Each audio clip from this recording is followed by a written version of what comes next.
Welcome back once again. As we delve into what's making headlines, we start off with the Presidential Press Unit, where President Yoweri Museveni has expressed concerns over the impact of irresponsible media coverage on Uganda's development and reputation.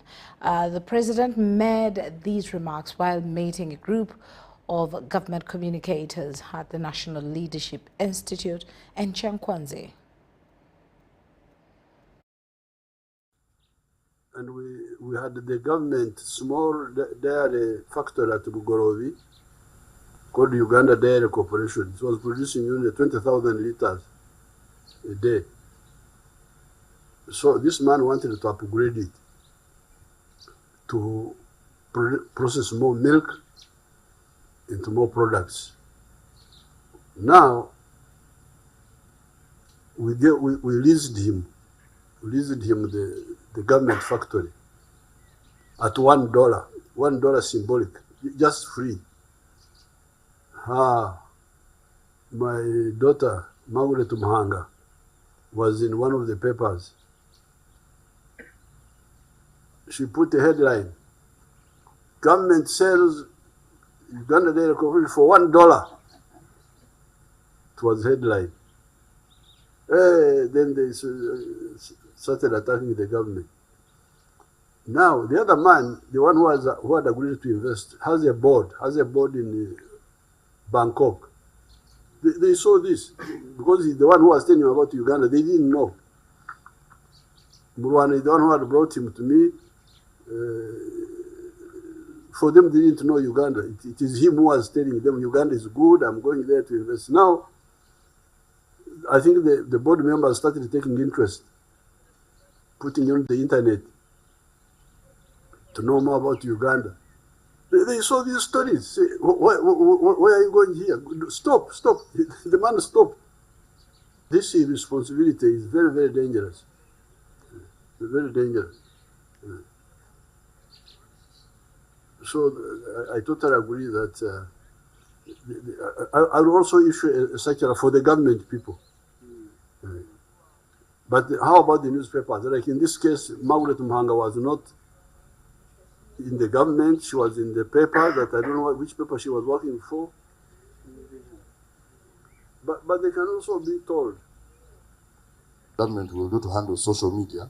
But part of what this combination of offices is going to do is create a more proactive approach to communicating government positions or Uganda-centric positions through social media and influencing all those people who act negatively.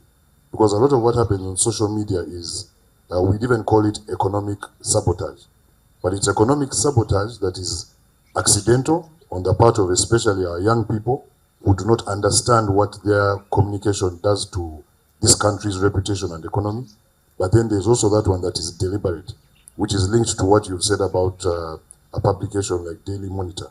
So that proactive management will bring together all the government communicators, the people in charge of channeling government communication, and then, as Audrey has said, the engagement with the leaders on the other side. In the sensitive sectors of security, of tourism, of economy, that you allow us to conduct international practice training or coaching and hand-holding them, spend 2 weeks and take this training further down to local government so that they are sensitive to what we are doing, they exercise restraint, they communicate. These stories I mentioned, we are not trying to say New Vision or Monitor should not say that there is something bad in food. But the way you say it, where you place it, very dangerous. Because the Chinese recalled milk that had trouble, you never go to see it. Americans recalled Panadol, you never heard of that. But as we publicize everything inside our kitchen,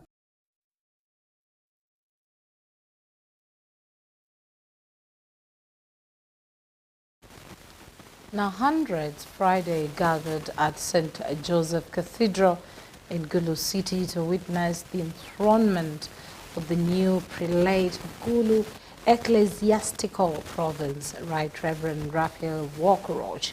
Walkeroch,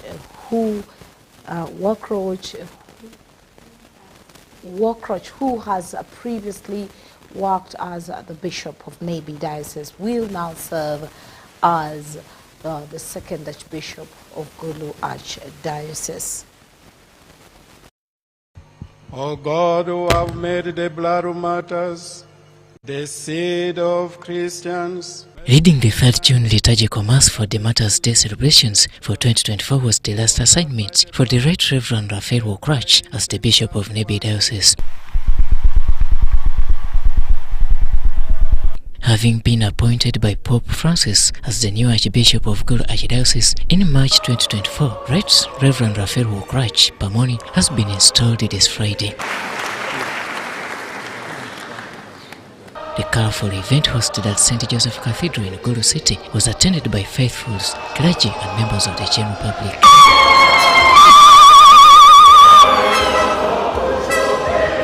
Wokrach replaces Right Reverend John Baptist Odama as the second prelate of Gulu Ecclesiastical Province.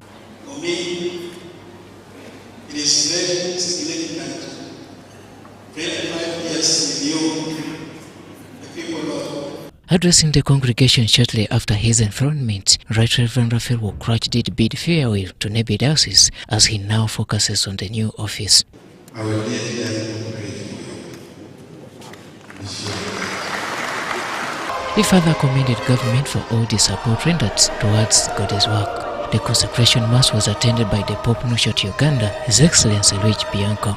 Born in 1961 and at the age of 63 now, Right Reverend Raphael Wokrach Pimoni will now superintend over Gulu Archdiocese, which mothers Nebi Diocese, his former workstation.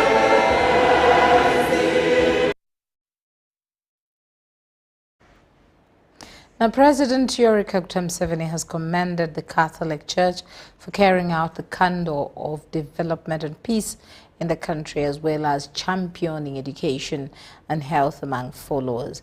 This has been in a congratulatory letter delivered on his behalf by the Vice President Jessica Alopo. St. Joseph Cathedral in Gulu City was this Friday filled to capacity by Christians and well-wishers as the second Archbishop of Gulu Archdiocese, Right Reverend Raphael Wokrach, was influenced. The government said that this mass was led by the Vice President of Uganda, retired Major Jessica Alopo.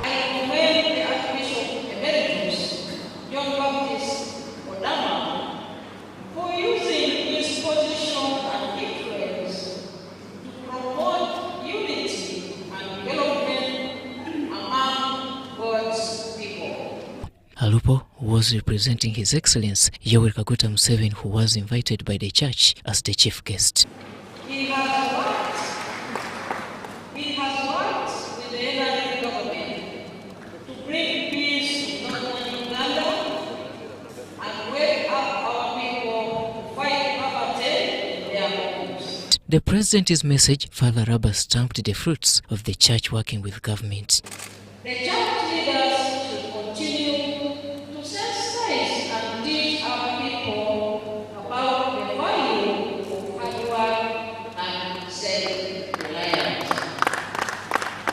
In attendance was also the Chief Justice of Uganda, Alphonse Owiny-Dollo. Archbishop Dr. Kodama hit the ground running because the situation of armed conflict in Eastern Ukraine was unspeakable.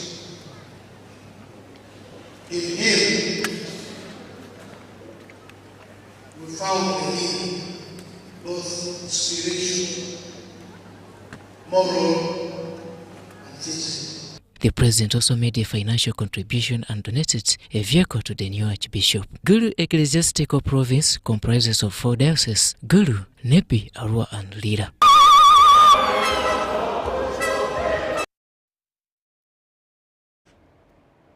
Now, residents of Kampala and metropolitan areas, especially those living and working in places affected by recent floods, have called on Kampala Capital City Authority to improve the drainage systems to avert the consistent floodings that puts human lives at risk. On Wednesday this week, Heavy downpour across the country left many Ugandans in a bizarre mood, with many losing property.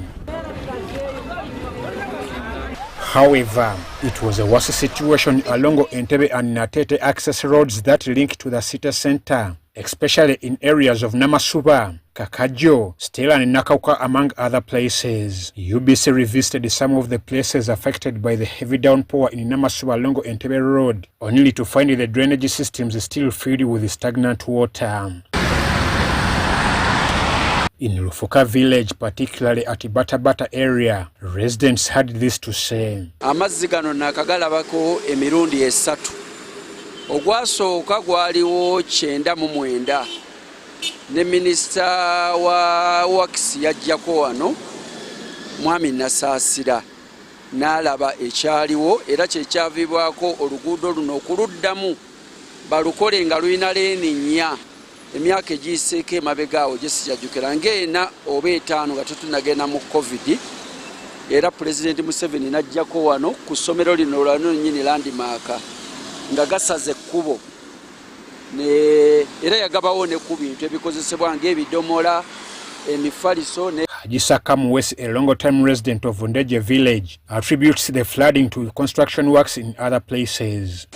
Amazzi gabadde mangi nnyo naye ng'ensonga eyagaviiriddeko bakola oluguudo lw'ebunnamwayo eri waggulu. Kati bagenda ne bakola amazzi ago gonna ne bagabeera nga bagakoze gagenda kujja eno wansi mu lufuka. Trenches ze bagezaako okukola zonna gajja mu lufuka okuva ku Zana round about n'emyala okutwaliza ewamu mifu nnyo. Gano gaviiridde ddala na Lukolongo ne gajja begate paka ku Lwentebe Omega Healing Center.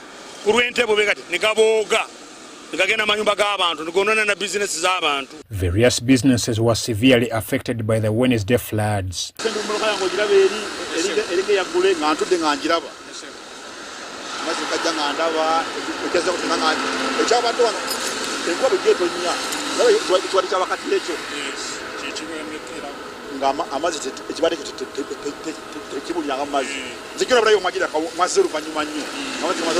Enkuba yatonnya nemala essaawa nga 3 ng'etonnya n'eddamu kakana ng'abantu babonyebonye amazzi gabayingiridde mu mayumba gaabwe nga bayingiridde mu bizinesi zaabwe. Residents want hesitant to mention the poor drainage channels and poor planning as fundamental aspects to the flooding. Emifulege gyonna gyazibikira tebakyagikola ate n'egimu gikaddiye. Kati onoolabanga amazzi obugazze ne gajjula agamu ne galema kutambula bulungi kakana nga gali mu mayumba g'abantu n'obubizinesi z'abantu nazo nizonooneka. Building a box culvert, they just put culverts instead of building a box culvert because this drainage carries water from Kampala to Lake Victoria, and you can see this area is the under low-lying area. So it is a catchment area for the water from Kampala and from this area of Masajja Machi in the Sabagabo. So I just and then there are issue. There is no physical planning in this area. It has affected this drainage, whereby people they have constructed houses on it. People have constructed hotels, building. As you can see, now it is very narrow. The drainage is very narrow. It can't carry this amount of water to Lake Victoria. So that's the reason why this area always floods, and sometimes people lost their properties and even losing lives. In Natete Muslim High School along Nakauka was greatly hit by the rains, prompting the school management to close business. The school is also in double jeopardy as it stands to be demolished following NEMA's marking in its restoration exercise. Even when the school management had earlier on promised to speak to us, our attempts to reach them were futile as they didn't respond to our calls for comment.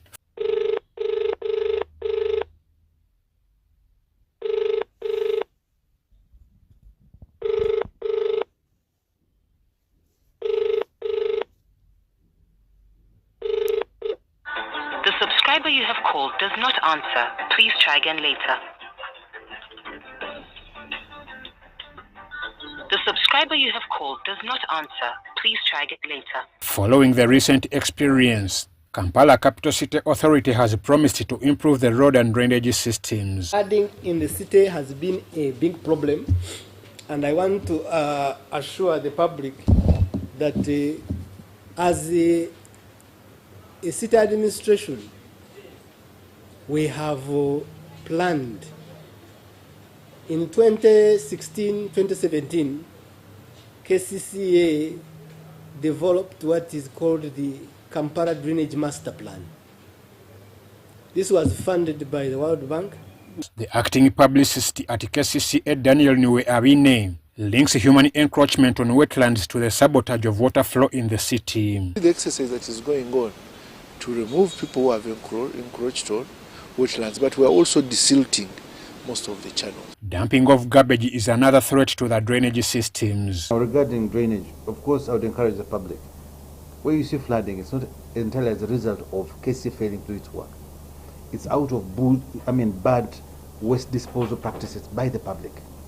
Where garbage is disposed in the drainage channels, in the wetlands, it creates additional tasks for the authority. We don't have unlimited funds to pay for bad behavior. Kampala Capital City Authority has committed to using box culverts to replace the old-fashioned drainage systems. N'emyala okutwaliza ewamu mifunyo, emyala gye baazimba gy'ebigoma bino byaffe biyita wansi eyo system nfu tekyakola wano. Getaaga emyala emizimbe obuzimbi egitali gya bikalavati. If you go to Clock Tower, where the former Clock Tower was on Entebbe Road, at the Usafi market, we are putting up a box culvert. That box culvert is to widen the flow, to allow a wider flow of water and to accommodate more runoff. If you go to the Nakchivubo channel, we are desilting it. If you go to Bugolobi and all these places where we are working, you will see that drainages are being worked upon. I'm Ivan Juko for UBC. Now, a little away from floods and into scouting, Uganda Scouts Association is set to conduct a joint survey exercise on 120.1 acres of land that is said to have been unscrupulously encroached on by some developers.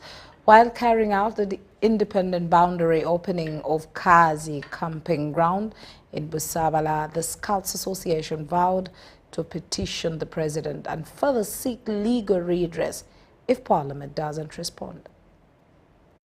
The Scouts Association of Uganda has embarked on boundary opening and surveying of Kazi land to ascertain the remaining acreage following encroachment on the land by some developers. We have moved along with our surveyor and some of our neighbors were present. During the boundary opening, the association established that part of the portion that was unscrupulously sold off has been encroached on by some developers. Northern part, we have one, Mr. Omar, who has started construction, and part of it is already in wetland, part of it he has encroached on our land. Then in the southern part, with Mr. Makumbi, we are in agreement that the surveyors come out with the exact measurements, and we see. Some of the encroachers, according to the association, are a group only identified as Rastafarians or Rovers, which is now growing marijuana on some part of the land. There's serious abuse there. We have the Rastas. I don't know these Rastas, where they come from. They've even planted there marijuana. You can imagine, on Scout land. Charles Odororiem, the chairperson, National Council of Uganda Scouts Association, says part of the land was sold off through connivance with some of the past association leaders. It's our colleagues who were in office that time, quietly during COVID time, and without our knowledge, without permission from the National Scout Council. After conducting the independent survey of the land, the association is now moving to conduct a joint survey with some of the people who bought the land, including one Umar Sekate, with whom they have previously battled. What you are doing?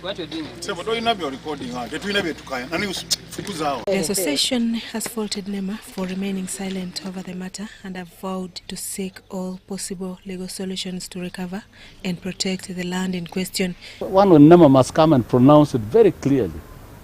Why they allow such to happen? We shall go along to seek legal procedures and civil ways, not through violent ways, to reclaim this land, not for us, for the children. The new association leadership assumed the office early this year and has been trying to engage all conflicting parties to resolve the land issue and recover some pieces that they say were sold off during COVID time. Kazi was given to the National Council of Uganda Scouts Association by Kabakachwa of Buganda. It has been harboring different species of trees, birds and monkeys for tourist attraction, which are now in extinction. Susan Naonga reporting for ABC TV. Now let's delve a bit into the world of health, where Uganda HIV/AIDS Commission has reported a significant decline in HIV prevalence from 18% in the early 1990s to a 5.1% as of December 2023. During the inauguration ceremony of the new board members in Kampala, it was revealed that 1.49 million Ugandans are currently living with HIV/AIDS, including 900,000 women and 72,000 children.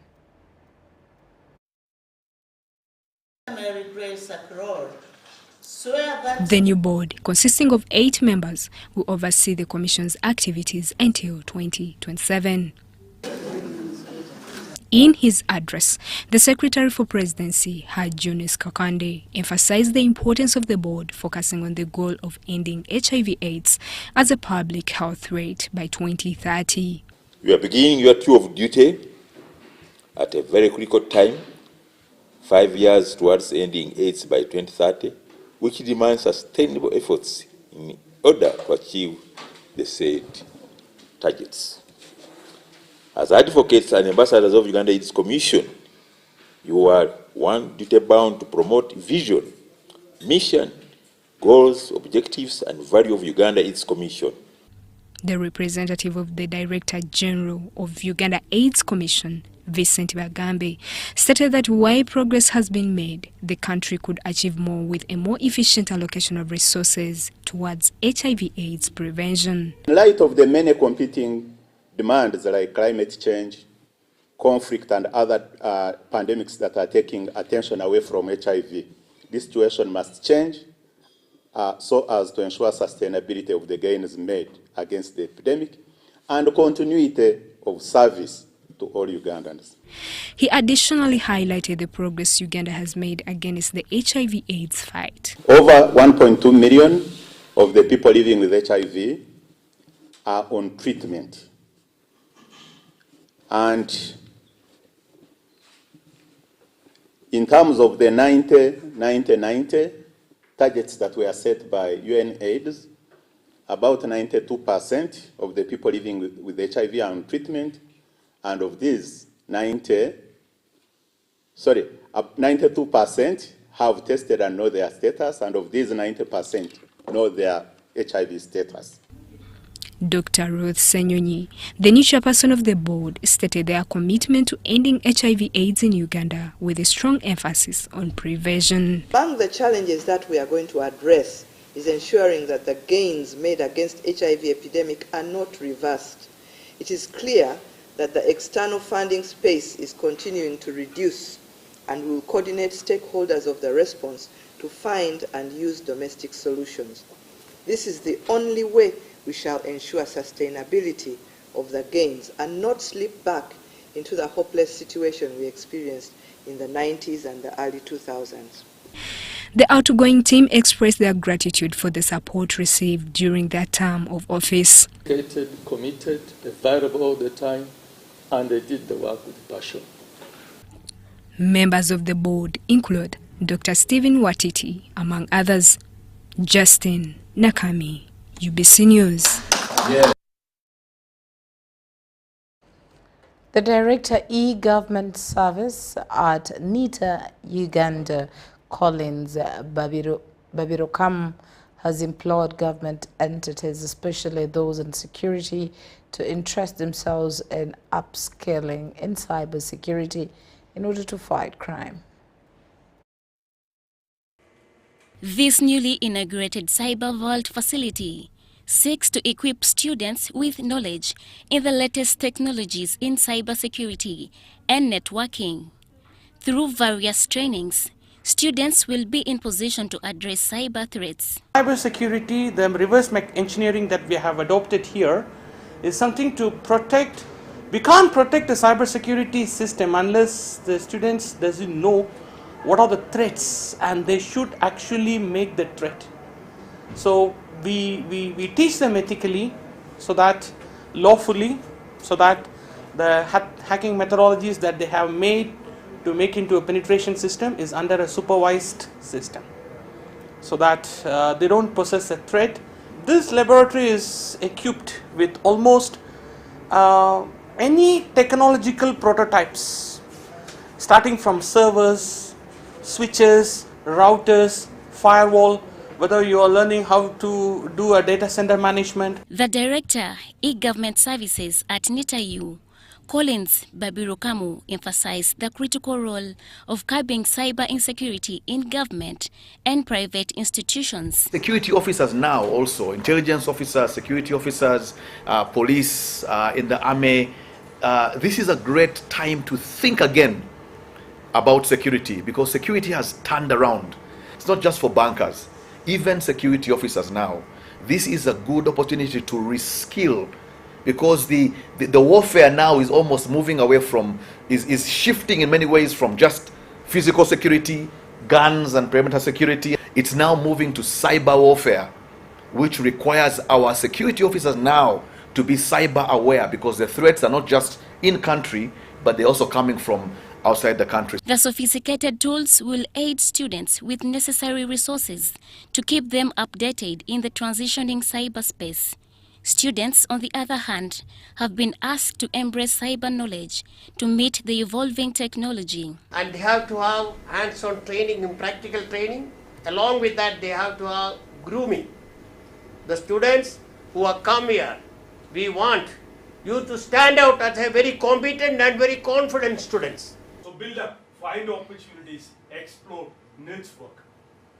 Everyone is a source of knowledge. We always integrate with industry and academy. That is why we have so much collaboration. The new technology has been appreciated by students and those in the employment class. Hands-on skills and knowledge that I gained from this lab will help me to move as I move forward in my IT career. Commander-in-Chief, Mr. Shamin, has taught me all the tactics I require for the battlefield. Irene Faith Nantongo, Mary Namukose, UBC News. Poor health conditions, limited roads access, limited education resources in remote regions, among other challenges, are some of the concerns being raised by district local government planners from the western and the northern parts of the country.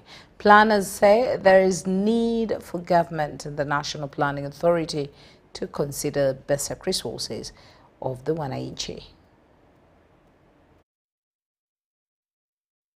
Is consider removing obstacles. Earlier this week, the Eco-Opportunities Commission embarked on training local government planners and focal persons on aspects of gender and equity compliance during the budgeting and planning process. These included planners from other regions of the country: Buganda, Busoga, western and northern parts. The 5-day capacity building engagement that discussed various gender and equity issues as regards budgeting and planning ended. And under DAY, it refers to diversity, equity and inclusion. Those three concepts are development concepts that seek to promote fair treatment and full participation of all people. However, during the various engagements, district planners highlighted some of the challenges faced by the regions they represent, which hinder service delivery. There is an assumption that people in West or districts in Western are well off. They are above, they are at a certain level. There are worse things. There are schools which don't even have a roof. We've had a very big challenge at implementation of PDM, and one of them has been the changing guidelines. And these ones have caused a lot of issues, and of which have affected implementation or the success of PDM. But each of those rivers have a lot of swamps, have a lot of valleys, and yet to work on them you have only 87 million. You have, the road equipment is not complete. You don't have maram. within your district. With this, they cited the need for government and the National Planning Authority to consider the basic needs of the people at grassroots level during development planning. Yes, you are guiding us, we must plan, and we are basing at achieving the 2040 vision. But the needs of the people down there, some of them are different. They need to be helped. Where they need simple things like water, like access to markets. So as we move forward, I would like to propose that you need to engage NPA and Ministry of Finance, Planning and Economic Development so that we harmonize and align these indicators in the PIAPs so that they communicate. Now an entity has not scored because they don't have any health staff. And we are waiting for some DHO, I think from one of these entities who was restructured, to come to Ntoroko. Really? Why? On their part, the Eco-Opportunities Commission urged the planners to work together in ensuring that Ugandans benefit from the budgeting and planning processes. For us as local governments, I think we must do all what it takes to make sure that the populations are more productive than ever. The planners commended EOC for this timely training. Rebecca Nantongo, Susan Inabugude, UBC News. In the education sector, Sanlam Uganda, in partnership with World Vision Uganda, has commissioned the final phase of the 670 million Ugandan shillings, schools project in northern Uganda. Mr. Nyaga Jeremiah, the National Director of the World Vision Uganda, emphasized their commitment to rebuilding schools in northern Uganda. Northern Uganda suffered extensive damage to its infrastructure, including schools and hospitals, due to activities of the Lord's Resistance Army, which caused widespread insecurity and destruction for over 2 decades. However, it has been over 20 years since peace was restored in the area, and reconstruction efforts have been ongoing to rebuild the destroyed properties. The Sanlam Schools project, initiated 3 years ago by World Vision Uganda in collaboration with Sanlam Uganda, aims to promote quality education in the region. Started the number of children in education in the region that we had picked that had been devastated by the internal conflict was around 500. Now, very short period of time afterwards, 2,300. That, gentlemen, is real progress. That's measurable progress. This initiative has focused on rebuilding and equipping schools to provide better educational opportunities for children in northern Uganda. A big entrepreneur that I admire a lot, and he used to say, he's passed away now, but he used to say, you cannot sleep comfortably if your neighbor is hungry. And that goes for me to the essence of sustainability. We as Sanlam cannot operate in a society where there's no progress. World Vision Uganda announced that the project is now in its final phase, which includes addition of 2 more schools, one in Pader and another in Agago district. This expansion signifies the project's ongoing commitment to enhancing educational infrastructure and resources in the region. Amazing achievements that we have realized in the project. This project is implemented in northern Uganda, and this is meant to boost the education sector in northern Uganda and improve the learning outcomes. These schools with instructional materials, and then also supporting the children, the pupils in those schools with reading materials. So these are remarkable things or interventions that Sanlam has done in Uganda, in northern Uganda.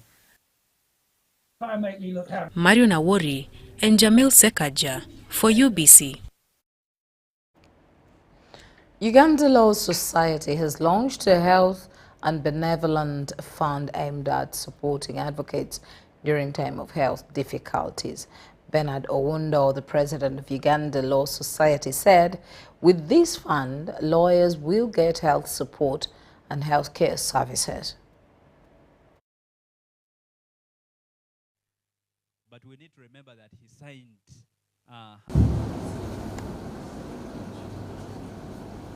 Take the pleasure to invite Honorable Philip Nari.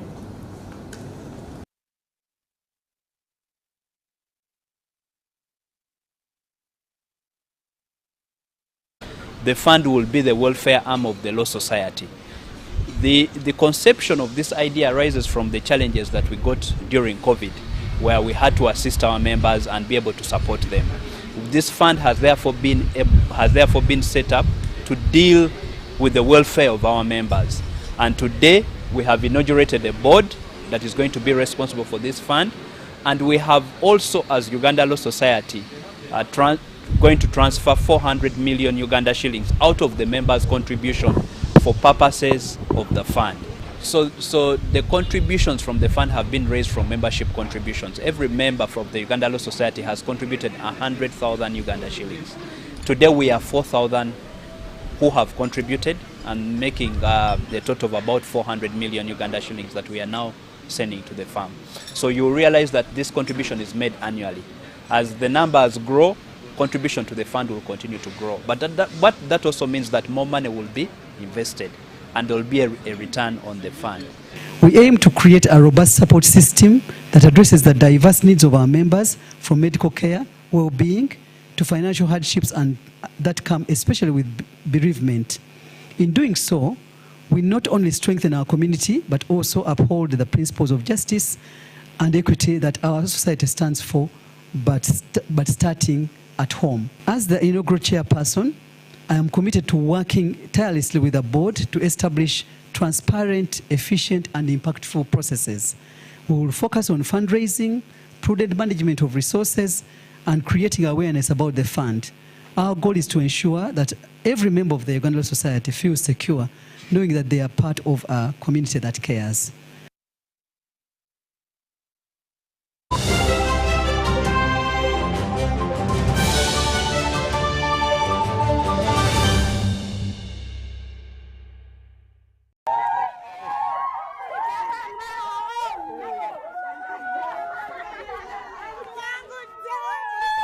Amanya gange nze Namtebi Sharon nga nkolera wano wennyini Saka Kirombe oba Makindye. Empangula gye nawanguddemu ssente mbadde nga nkozesa mobile money nga nsindika school fees w'omwana ku ssomero. Okutegeera nti mpangudde, nze mutima neegambye nti kambalinde bamale okujja ndyoke nzikirize nti mpangudde. Kyennyinza okubagamba nti si byabafere, weewaawo abafere gye bali, naye ennamba eri emu yokka, era bw'eba ekukubidde omanya eyo si yabafere. Mpulira bulungi nnyo nnyo nnyo era ndi musanyufu nnyo. Naye MTN mobile money mbebaza nnyo, mwebale nnyo, mwebalire. Together we're unstoppable.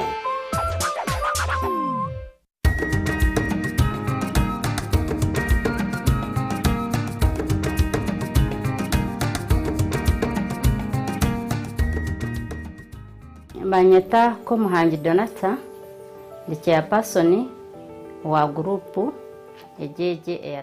I am the chairperson of this group that got money. The group is called Kalsandala HIV/AIDS Craftswomen Group. UWEP gave us money in 2017 and they gave us 3.3 million Ugandan shillings. We used it in 1 year and got 23 million out of it.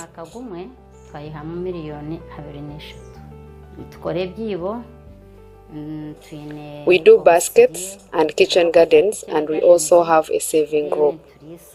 We thank UWEP because this money helped us as women.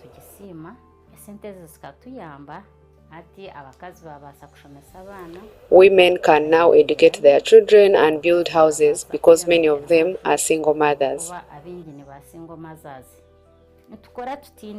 We work without jealousy because we want to leave a legacy that even those who will be around tomorrow will appreciate.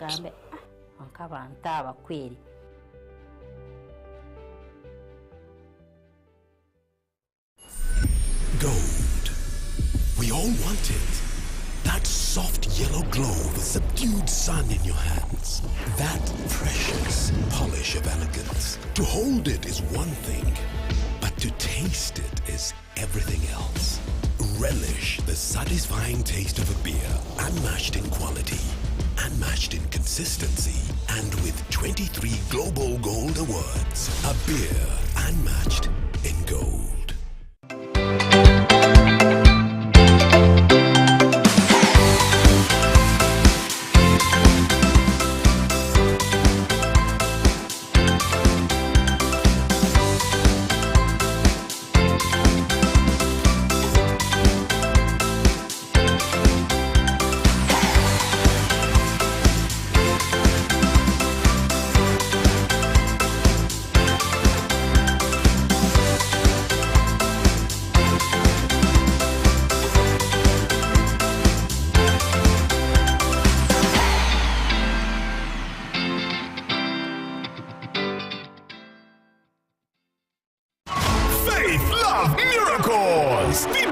The recent Sifan Crusades?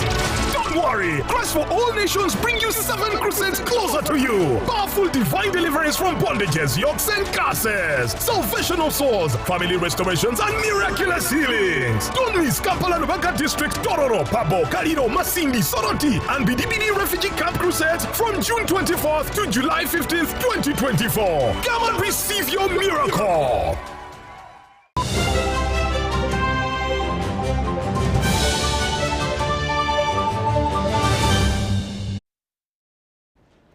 Welcome to the world of business.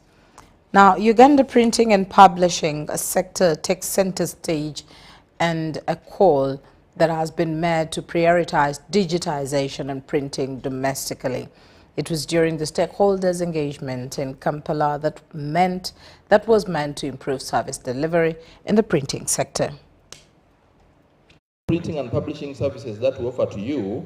The presidential directive provided that all major printing of Uganda's documents like national identity cards should be done locally in a bid to grow the domestic printing and publishing sector. By Uganda owning up to its own printing capacity, there is room for job creation along the production value chain. Money might be a bit far, but of course we are going there. But at least start with the low-lying fruits. Huh? Ministry of Education, implementing a new curriculum. Every school needs new materials now to drive that change. We are not hearing you. The song about we have no money, please, even if you needed money from government directly, write a concept, defend it, and the money will come to you. We need all the processes to enable us print important government documents. The national identity card, the passport, the money. There is no country that I know of that brings their IDs to be printed in Uganda. There is no country that I know of that prints its passports in Uganda. Buy the books online from your phone. You can do all your work on the Gazette from your office, even from your bed. You don't have to wake up. You go on your phone and you transact with us. There is a need to drive innovation by the development of the e-Gazette and e-services in line with the National Digitization Roadmap. So the GovInfo is an open communication tool. It's free of charge to be accessed, and we empower the public to utilize it. Here we are supporting government as a government entity to publish valuable content from MDAs to the public. We are promoting accountability and transparency as per the NRA manifesto. Using technology to create online help desks and digital applications has significantly reduced turnaround time, offering the clients unparalleled convenience and efficiency. This modernization is essential for meeting the evolving needs of the public and maintaining UPCC's relevance in the digital age. The stakeholders' engagement was under the theme Enhancing Customer Loyalty Through Excellent Service Delivery. Marion Awori and Stephen Kalisia for UBC. Well, stepping into the world of sports, the USA ball games too have continued with action in netball, volleyball, rugby sevens, basketball 3x3 and handball. Let's hear more from this report.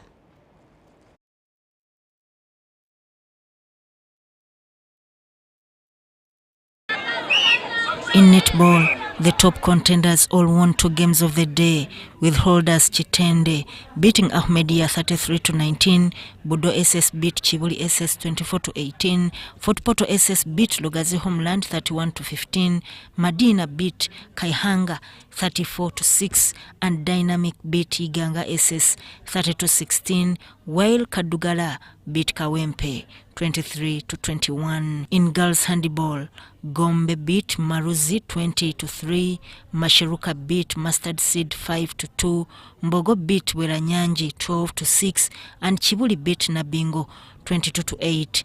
In boys handball, Mbarara High beat St. Jeremy 16-4, while Bombo Ame beat Seta High 17-12.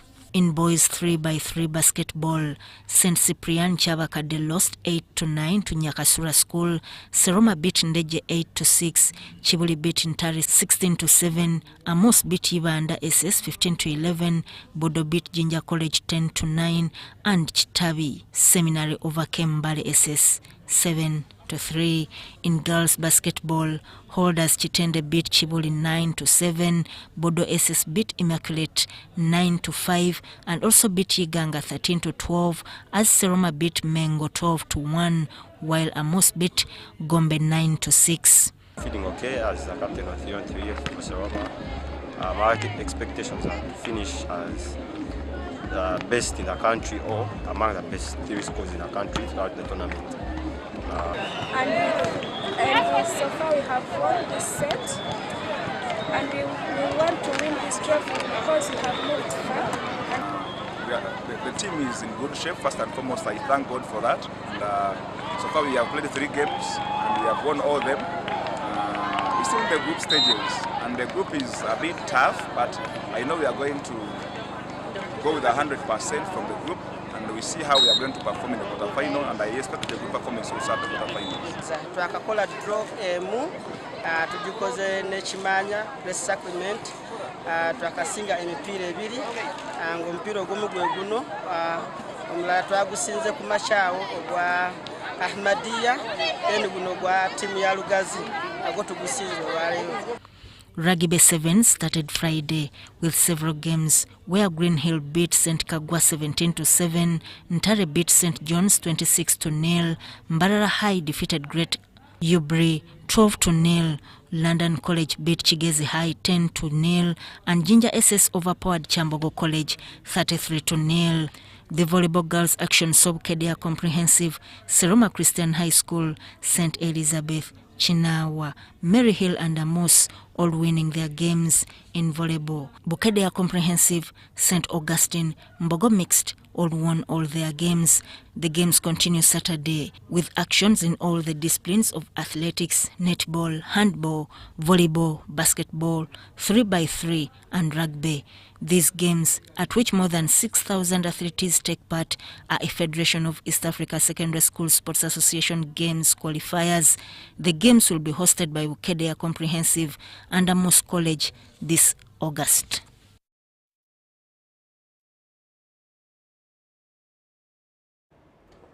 Now with MTN Sports, MTN Show Us Your Fire campaign has come to a conclusion with 3 groups chosen as for the Uganda Cranes cheerleader role.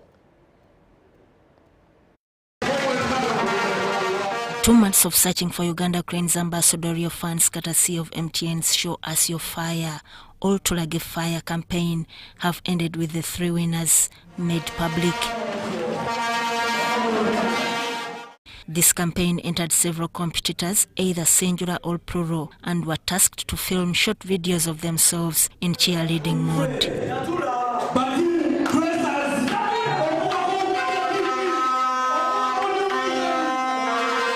These were then sent to selected media houses, and from these, 9 finalists were selected.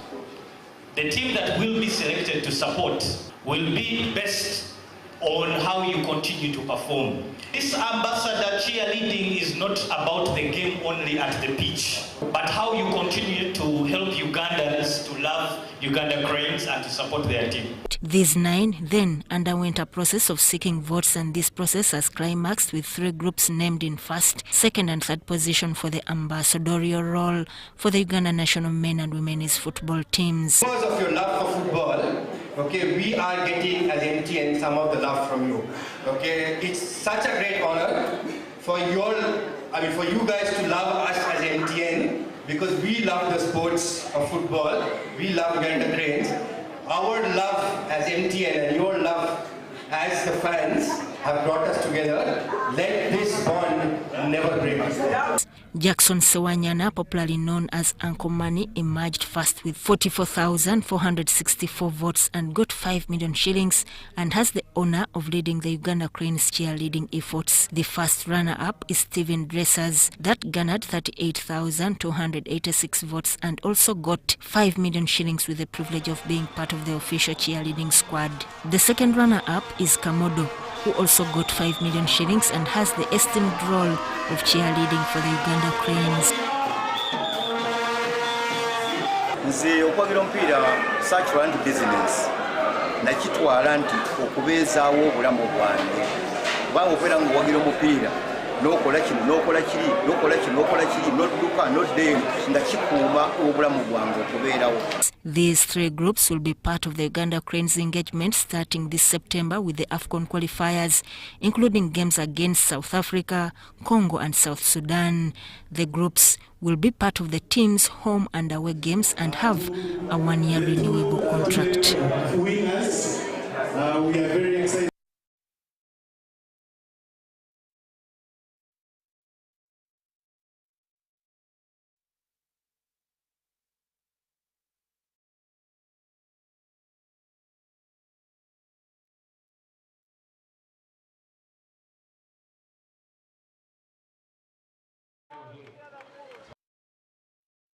And the final hit.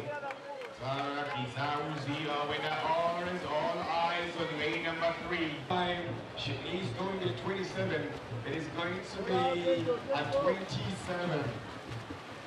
I love that it takes me out of my comfort zone, and I love that I can go out of this country. From the moment she broke the 50-meter butterfly national record for the 13 to 14 ages at the World Junior Championships in Peru in 2022, Tara Kisauzi became a swimming household name. In just 2 years, the Geta swimmer has surpassed records at national, regional and global swimming events in both short and long courses for butterfly and freestyle strokes. First time I saw was Kira Bonamutewi when she was in her peak. And I said I wanted to start swimming like her, so I had goals. Tara started swimming at the age of 8.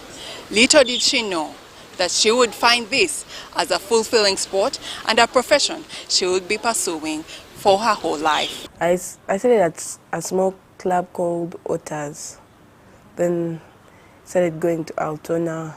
I was in Altona for like 4 years, and I went to Getters. I actually wanted her to do basketball. That she's even good at. I didn't know swimming. Like I told you, I discouraged them until when I saw she started being good. She's now my teacher. She's teaching me how to swim.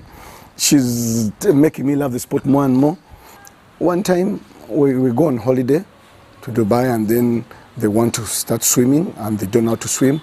We buy them floaters, and then all of a sudden they start saying, "Daddy, maybe when we go back we learn how to swim." I'm like, "Yeah, learn how to swim, no problem."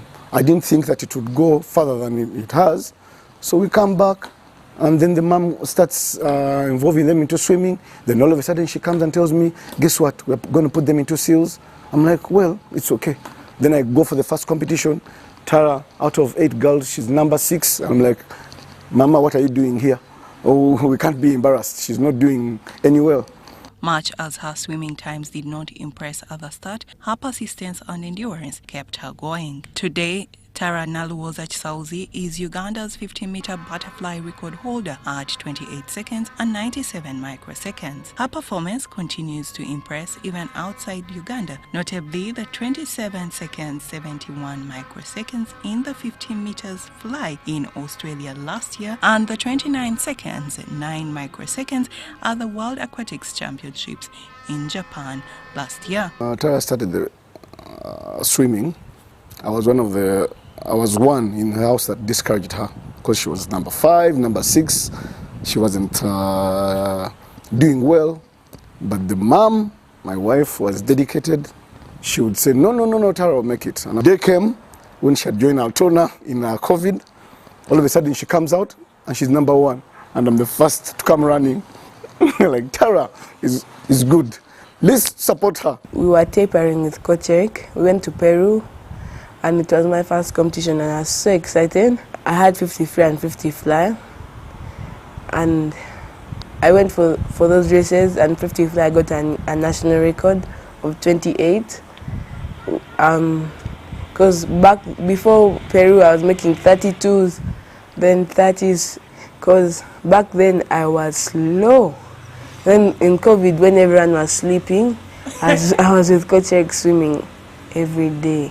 Coach Eric back then had his training was so good and he was on me all the time to the point that I would even know what time I would be splitting in each event. And Coach Eric was our neighbor, so in COVID it really helped because we would move down to BSK swimming pool and Coach Eric was a dedicated coach. I'll always respect and appreciate Coach Eric because he saw what we all didn't see in Tara. Coach Mwangzi Muzafaru, who is Tara's current coach, affirms that from the first day he met Tara, he knew she was going to be a big talent. The first time I worked with Tara was when I was playing a national team coach role when Uganda Swimming Federation hosted the Kana Zone 3 event. I was appointed as the head coach. I saw Tara Chisauzi as a big talent and a swimmer that really excited me a lot because of her skill level, her talent, and most importantly, her mental strength. The thought was that if we get it right and we continue supporting her as a country and even open up her opportunities, her training opportunities, and she works with top level coaches, we had a chance with her. The coach further comments on the kind of athlete this young swimmer is. She would take on whatever you throw to her every time she's available, but she's also a strong mind. There is where she wants to go and you need to understand where she wants to go to support her well. If she believes in what she believes in, to her that is a source of motivation, source of energy into her work. She gets bored with a rigid kind of training. You need to be very, very flexible with your training. And you also have to think about bringing new things to the table. She doesn't want to do the same thing all the time. She has this strong feeling about swimming sprint events and also particularly the butterfly event. Besides swimming, Tara is a normal teenager with school and also hobbies. I like basketball. Mostly in my free time, I usually go play basketball. But most of the time, I'm in class. However, with her budding talent at this point in time, honing her craft is the top thing on her mind. I was planning to go for a camp in Florida. Hopefully, I can be there until Olympics 2028, because that's what I'm working for these 4 years.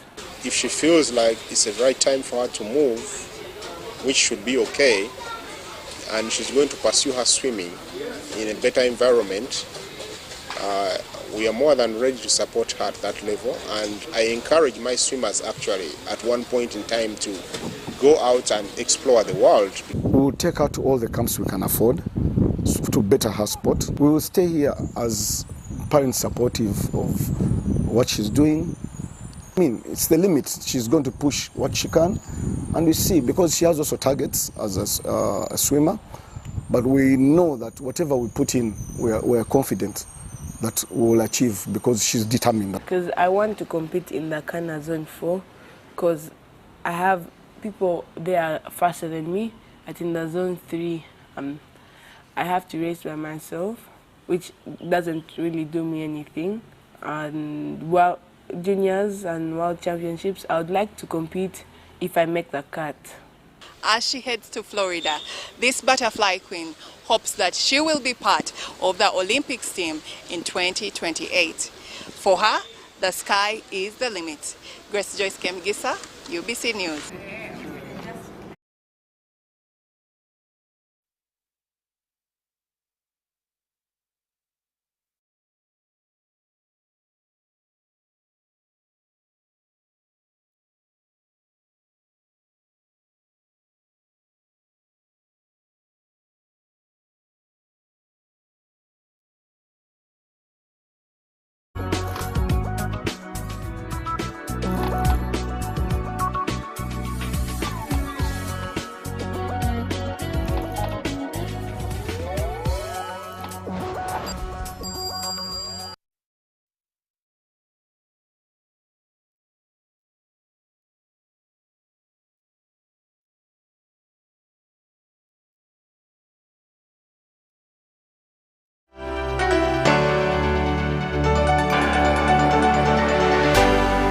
UBC, inspiring Uganda.